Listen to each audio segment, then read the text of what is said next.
네, 추석 연휴 기간에 미국에서 들려온 소식이 있었습니다. 트럼프 미국 대통령이 코로나19에 확진됐다는 소식이었는데요.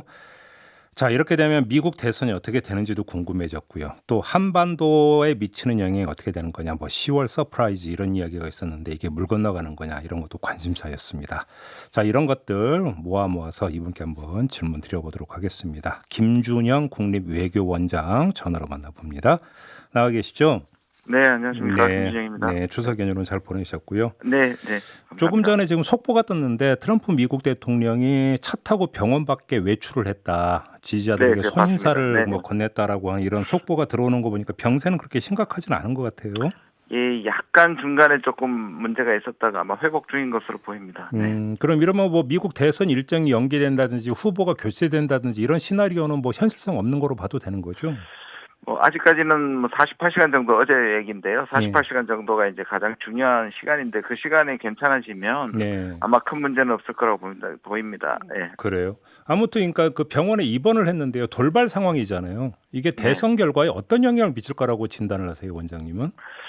말씀하신 것처럼 저는 이게 이제 10월에 서프라이즈가 된 것 같은데요. 네. 예, 그동안에 사실상 별거 아니라고 얘기를 했던 상황 판단의 문제라든지 음. 또는 바로 직전에 첫 번째 대선 토론에서 거의 그 착용을 하고 있는 항상 착용하고 있는 바이든의 마스크를 좀 조롱조로 얘기를 했었거든요. 네네네. 네, 그런 점들을 종합하면 자기가 이렇게 걸리게 된 것이 일종의 무책임이라든지 상황 판단 부족이라든지 해서 일단은 불리하게 작동한다고 보는 사람이 있긴 합니다. 네. 그런데 이제 소수 의견으로는 이제 아픈 대통령이 만약에 낫게 된다든지 음흠. 또는 이 영향을 끼치게 되면 일종의 결집 현상이 예. 일어나게 될 것이라고 얘기하는 사람들도 있고요. 예. 또 하나는 이미 역사상 이 선거가 가장 소위 말하는 그 부동층이 음. 가장 적은 선거라고 얘기를 하거든요. 그 말은 뭐냐면 너무 갈라져서 아. 이미 마음을 다 정했다. 그리고 아. 상당 부분 우편 투표까지 했기 때문에 예. 큰 영향이 없다는 소수 의견도 있습니다.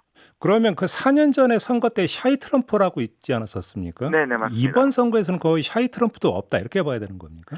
예, 그 부분을 좀 주목할 부분이고요. 저도 주목하고 있는 부분인데요. 예. 지난번 선거에는 한 3에서 5% 정도를 이제 사후에 조사를 해보니 샤이 음. 트럼프가 있었다고 보거든요. 네. 그런데 이 소위 말하는 지금까지의 선거 그 전문 여론조사의 그래프들이 네. 4년 전과 거의 똑같다고 합니다.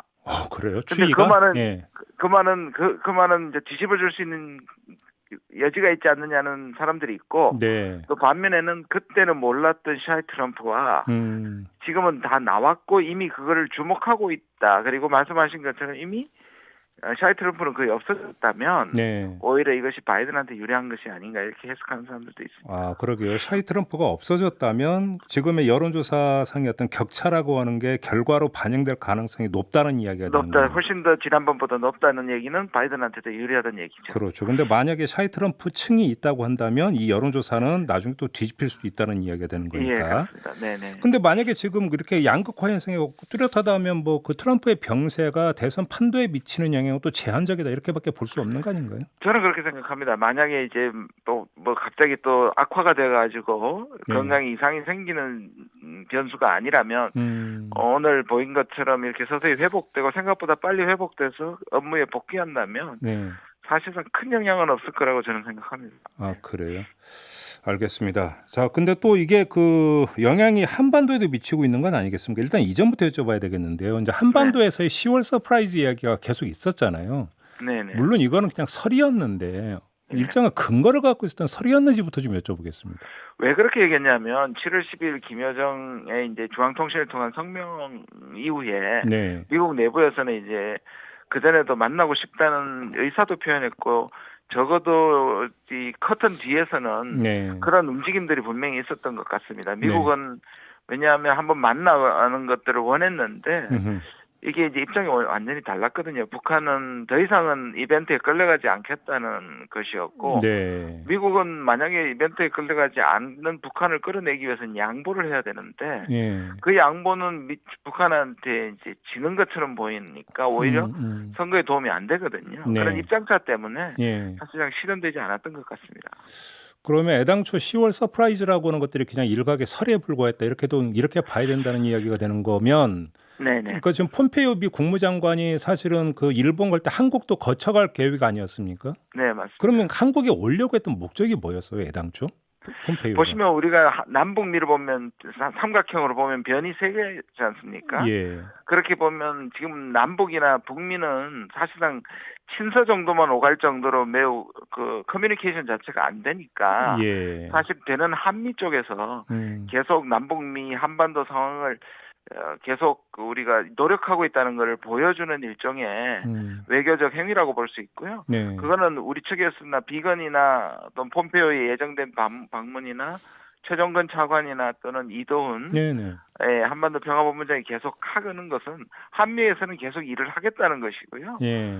특히 우리 정부 입장에서는 대선에서 완전히 외교 부재가 일어날 가능성이 많지 않습니까? 그러니까 우리로서는 이걸 계속 챙겨 나가야 예. 대선 직후에도 바로 일을 할 수 있다는 그런 판단이라고 봅니다.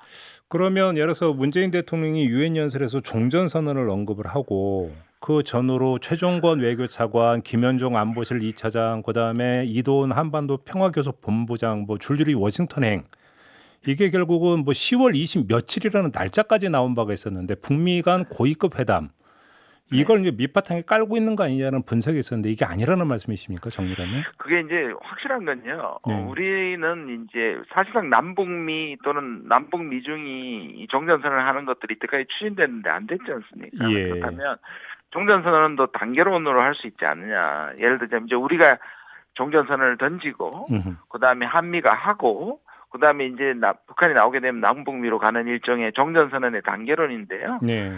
이제 우리는 확실히 마음을 정했는데 이제 미국과 이 부분에 대해서 이제 그 다음 단계는 한미 종전선언에 관한 얘기를 했을 것이고요. 예. 그렇게 되면 이제 남북미로 간다. 과거에서는 남북미로 바로 갔던 것들을 단계론의 입장에서 하는 것 같고요. 네. 아마 미국의 이런 상황 때문에 또 쉽지는 않아 보입니다. 대선 전에는. 대선 전에 이제 북미가 그 테이블에 앉는 가능성 거의 없다 이런 말씀이시네요. 네, 일단 북한이 양보 전에는 안 나오겠다는 것이 거의 분명해 보입니다. 그러면 하나만 더 여쭤볼게요. 북한군에 의한 우리 공무원 그 피격 사건이 있었을 때 네. 바로 어떤 그 통지문을 보내오지 않았습니까? 일각의 분석은 북미 고위급 회담을 뭔가 염두에 두고 있는 이 북한 지도부가 이걸 의식을 해서 아주 재빨리 통지문을 보내서 미안하다고 밝혔다라는 분석을 내놓은 바가 있는데 그럼 이것 자체도 잘못된 분석이겠네요, 그러면?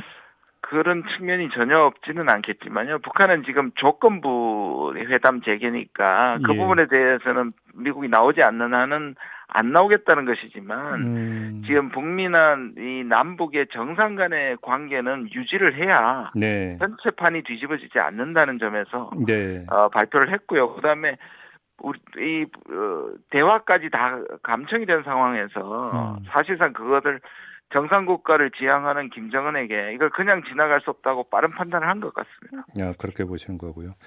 하나만 더 여쭤보겠습니다. 지금 폼페이오 미 국무장관이 일본에 가는 게 쿼드 회의 때문이라고 하는데 미국, 일본, 호주, 인도 이 네 나라가 모이는 회의라면서요. 네, 이게 지금 맞습니다. 어떤 성격의 회의입니까? 쿼드는 기본적으로 이제 다이아몬드형으로 한국이 제외돼 있긴 하지만 일종의 중국에 대한 대항 협력 기구라는 것이죠. 네. 그래서 이제 쿼드 플러스라 그래서 여기다가 베트남이나 한국도 참여해라라는 거거든요. 근데 아직까지는 뭐 일각에서는 그래서 우리가 난색을 보이니까 안 왔다고 얘기하지만 그건 좀 과해석이라고 보고요. 예. 아직 쿼드나 쿼드 플러스는 구체적인 어떤 기구나 조직이 있는 건 아닙니다. 아직 아이디어 차원이고 협의 차원입니다. 네. 그럼 이거에 대해서 우리 정부는 좀 이건 또 우리는 또 중국을 의식하지 않을 수가 없으니까. 그렇죠. 이거는 확실히 대중국 협력체이기 때문에 그렇습니다. 예, 그러면 우리 정부가 여기에 전격적으로 참여해서 뭐 역할을 하겠다 이런 생각은 우리 정부 입장에서 아직은 별로 없는 거고요. 네, 아직은 우리는 좀 혹시 그러면 이런 어떤 우리 정부의 어떤 태도가 북미 관계를 풀어가는 미국 정부에게 일정하게 그 자극을 줄 수 있는 측면은 없겠습니까? 그러니까 예를 들자면 아직까지 미국이 이거를 이 배타적 선택을 요구하는 건 아니고요. 미국 쪽으로 봤으면 중국에 대한 대응을 많으면 많을수록 특히 아시아에서는 그런데요. 네. 그걸 원하는 건 맞지만 한국이 여기서 참석하는 뭐 양당 간의 선택의 문제라든지 아직까지 그렇지는 않습니다. 그 단계까지는 아니고 아직은 좀 아이디어 차원이다 이렇게 보면 되는 건가요? 네. 알겠습니다. 자, 말씀 여기까지 드릴게요. 고맙습니다. 감사합니다. 네, 지금까지 김준형 국립외교원장이었습니다.